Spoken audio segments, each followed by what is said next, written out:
Hi everybody and welcome to Heel Heat. My name is George Coles and on this episode we're reviewing AEW All Out 2023. If you haven't seen any of my videos before, I do grade everything on a 1 to 5 scale, 1 being the worst, 5 being the best. With that being said, let's jump into the 0 hour. We start off with the over the budget Battle Royal, which is an homage to the original All In. To me, I don't know, I'm a Battle Royal guy, I like Battle Royals. This one didn't feel anything special, and I kind of felt that way going through the whole card, to be perfectly honest. Ultimately, Hangman Adam Page picks up the win by last eliminating Brian Cage. I'm giving this one a 3. Next up, we have a 6-person tag match, or a trios match. We have Athena, Mercedes Martinez, and Diamante going up against Hikaru Shida, Willow Nightingale, and Sky Blue. For this to be All Out, which has historically been their quote-unquote WrestleMania equivalent, and I know we just came 1 week away from All In, stuff like this feels like it shouldn't have made the card. This feels like a throwaway match for Rampage or Dynamite or even Collision. Some of this I just don't get. It feels like they just put people on here to put them on here. I am happy that altogether we do have more than one women's match. That is progress, I guess. The face team of Shida,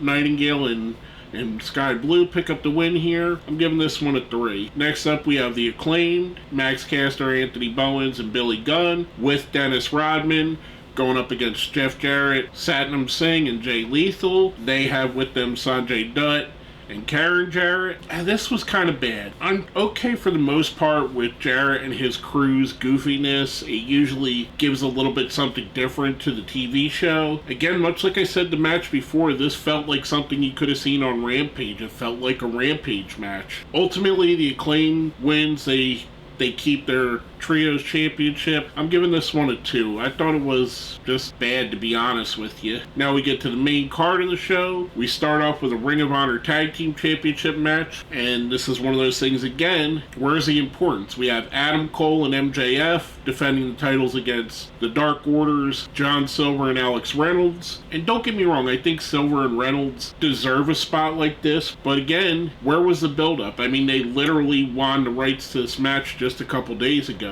This felt like another throwaway match, and I feel like having someone like MJF on the card, why did he not defend the World Championship? That's a much more important thing to do on a pay-per-view. This wasn't a bad match, it was good, it was fun.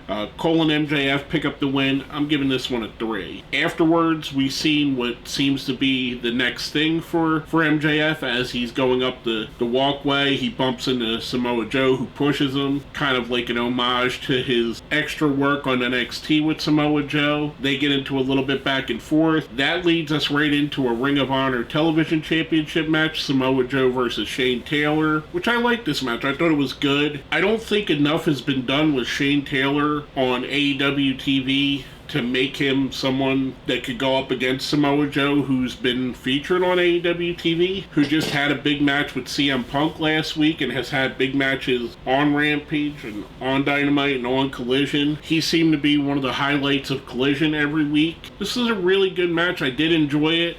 Samoa Joe picks up the win here. I'm giving this one a 4. Next up, we have for the TNT Championship, Luchasaurus defending against Darby Allin. Luchasaurus has Christian Cage with him. Darby has Nick Wayne. I kind of felt like we were going to see a Nick Wayne turn here, but it didn't come to pass. I like this. I thought this was a good match. Again, I feel like this would be more something you see as a main event of Dynamite than you would as a match on a pay-per-view. I don't feel like there's been any build, and that is one of the biggest problems I'm having with this card. Luchasaurus ultimately picks up the win, which I think is good because I like what they're doing with Christian Cage here. I'm going to give this one a 3. I thought it was good, but not much more than that. Now next up, one of the few matches that had a good build-up, we have Miro versus Powerhouse Hobbs in probably the match on the card I was looking the most forward to. This was really fun. You had two, and to paraphrase Biggie Langston, two big beefy men slapping beef. I enjoyed this. This was fun. I didn't want either man to lose. I didn't want either man to win. I wanted them both to win somehow. Ultimately, Miro does pick up the win. Afterwards, they shake hands, but then Hobbs turns on him when Miro turns his back. That leads to our debut for the show, Lana, aka CJ Perry, aka Miro's real life wife. I don't think they said her name, so I don't know if they're going to call her CJ or if she's going to get a new name. If they did say a name for her, I missed it. I thought this was good. I thought it was fun. It's great seeing Lana again. I'm giving this a 4. Next up, we have the TBS Championship with Chris Statlander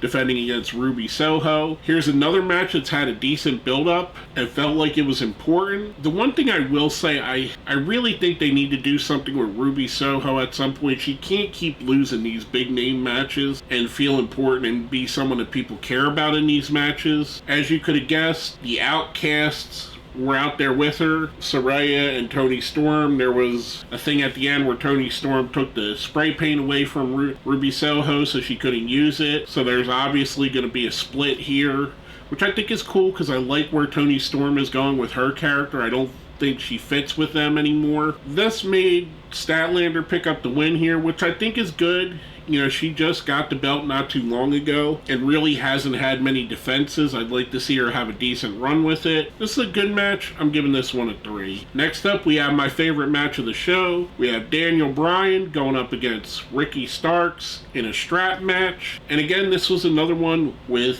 very little build. The build was just yesterday. Ricky Starks was calling out Ricky the Dragon Steamboat, who signed a contract, had Starks sign it to face Dragon, but it wasn't him as a dragon, it was the American Dragon. Steamboat was on commentary during this match, and bless Ricky Steamboat, he's awesome. He was my mom's favorite wrestler, but he wasn't great on commentary. I just didn't buy him there. Yeah, this was a brutal match. These two guys were tearing into each other. I don't know if Bryan Danielson's at 100% or not, or if he's at 75% and decided to come back because of the issues with CM Punk. He definitely stepped it up here, and he definitely tried to give the fans their money's worth. Big Bill gets involved, he gets ran off. Ultimately, Bryan Danielson picks up the win here. Like I said, this is my favorite match. I love it when Danielson goes into ultra-violent mode and gets more vicious and more quote-unquote hardcore. I like that version of him. I love the fact that they got Final Countdown. Maybe they took some of that Living Color money and repurposed it for this. I'm giving this a 5. Like I said, it was my favorite match of the night. Now after that, we get Eddie Kingston and Katsuri Shibata going up against Wheeler Yuta and Claudio Castagnoli representing the Blackpool Combat Club. This had some build to it. Obviously, Eddie Kingston and Claudio Castagnoli have an ongoing, never-ending feud. I thought this was a good match. I enjoyed it. There's a certain believability of Eddie Kingston that a lot of wrestlers don't have. Shibata's just amazing. Claudio's amazing. Yuta is growing on me. I don't know if he's one of my favorites, but he's serviceable, I guess you could say. I don't hate him. I don't love him. I don't turn off the TV when his matches are there. This is a fun match. Kind of surprisingly, the Blackpool Combat Club team picks up the win here with Claudio hitting an uppercut. I'm giving this one a 4. I thought it was really good. Next up, we have a grudge match, one that's probably had the best build of any match on the card. We have Kenny Omega versus Konosuke Takeshita, obviously with Don Callis. This was a really fun match. Kenny Omega had homages to his DDT gear with the gold and green and orange on there, although in DDT he wore shorts instead of long tights. I thought this was fun. I enjoy these two. I like them working together. You could definitely see where Takeshita's taken influence from Omega, taken influence from Ibushi, and implemented it into his work and his in-ring style. This was a really fun match. Takeshita does pick up the win here in a little bit of a surprise. I'm giving this one a 4. I thought it was good. Next up, we have the Bullet Club Gold, Austin and Colton Gunn, Juice Robinson and Jay White going up against FTR, Cash Wheeler and Dax Harwood, and the Young Bucks, Nick and Matt Jackson, in a will they or won't they, can they coexist tag team. This was another one that had very little build to it, very little importance in my opinion, and it kind of felt again like something you would see as a main event or a match on Collision, a match on Dynamite. It didn't feel like it should be in the semi-main event spot. Maybe if it would have been the opener, I would have felt a little differently. This is a good match. I enjoyed it. At this point in the night, I was kind of getting to where you have to blow me away now because it's already a long ways into the show. A lot of this card has had little to no build, and I'm not saying this was a bad match, but it wasn't as good as I thought it could be. The Bullet Club Gold team does pick up the win here. I'm going to give this one a 3. And finally, we have the main event for the International Championship. Orange Cassidy defending against Jon Moxley. The story for this is obviously Orange Cassidy has been breaking down because of his record-setting defenses with the championship. I believe he's had it just under a year. And Jon Moxley being the biggest threat to his championship run, being that Jon Moxley is basically the ace of the company, the guy that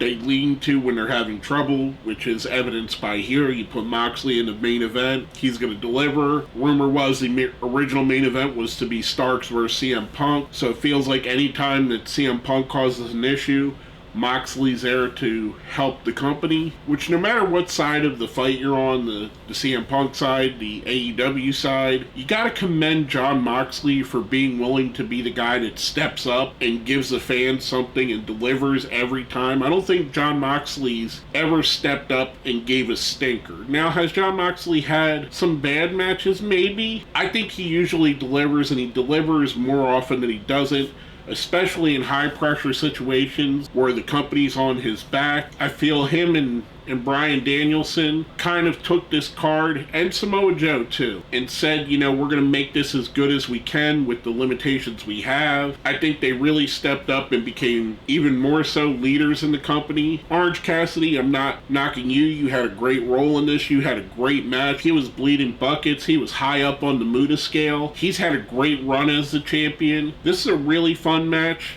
Ultimately, Jon Moxley just outlasts Orange Cassidy. The wear and tear finally gets to him. Moxley picks up the win here. I'm giving this one a 4. I thought it was really good. Overall, there was some good, some just there on the card. I feel like going back to back, week to week, it's not going to work if you're going to consider them both pay-per-views and both high level. I kind of feel like they may need to look at the WrestleMania template and see what WrestleMania did and how they could keep both nights interesting, because I don't feel like they did that here. And I don't know if maybe next year that means you have 2 different main events and 2 totally different cards, and you build the cards at the same time. That's one way to look at it. Another way to look at it is maybe fix your women's division and you can headline one of these 2 shows with a women's championship match. Just saying. All in all, this kind of felt like a lesser pay-per-view than All In, especially with the ambiance. And not saying that Chicago was bad. Chicago was in a little bit of a weird spot. Their favorite wrestler is not on the card. Their hometown son isn't on the card. Yet they were still good, but the spectacle of coming off of 80,000+, going back to an arena that they've been in several times already, it didn't feel as special. Overall, I'm going to say this was a good card. It was better than I thought it was going to be. I think it could have been even better. I'm going to give the card a 3 overall. The sum of the parts might not be as good as some of the matches on here. And if you look at it as a standalone, maybe some of this is really good, but storyline-wise, I just didn't feel it. It didn't feel important. With that being said, let's smash that like button, share the video, subscribe if you haven't. If you see where it says join, that's how you become a channel member. Becoming a channel member definitely helps out. If you made it all the way to the end here, let me know in the comments, how did you feel about All Out? Did it deliver? Did it under-deliver? Did it feel important? Did it feel like just a throwaway? Let me know down here in the comments. With all that being said, my name is George Coles, and this has been my review of All Out 2023.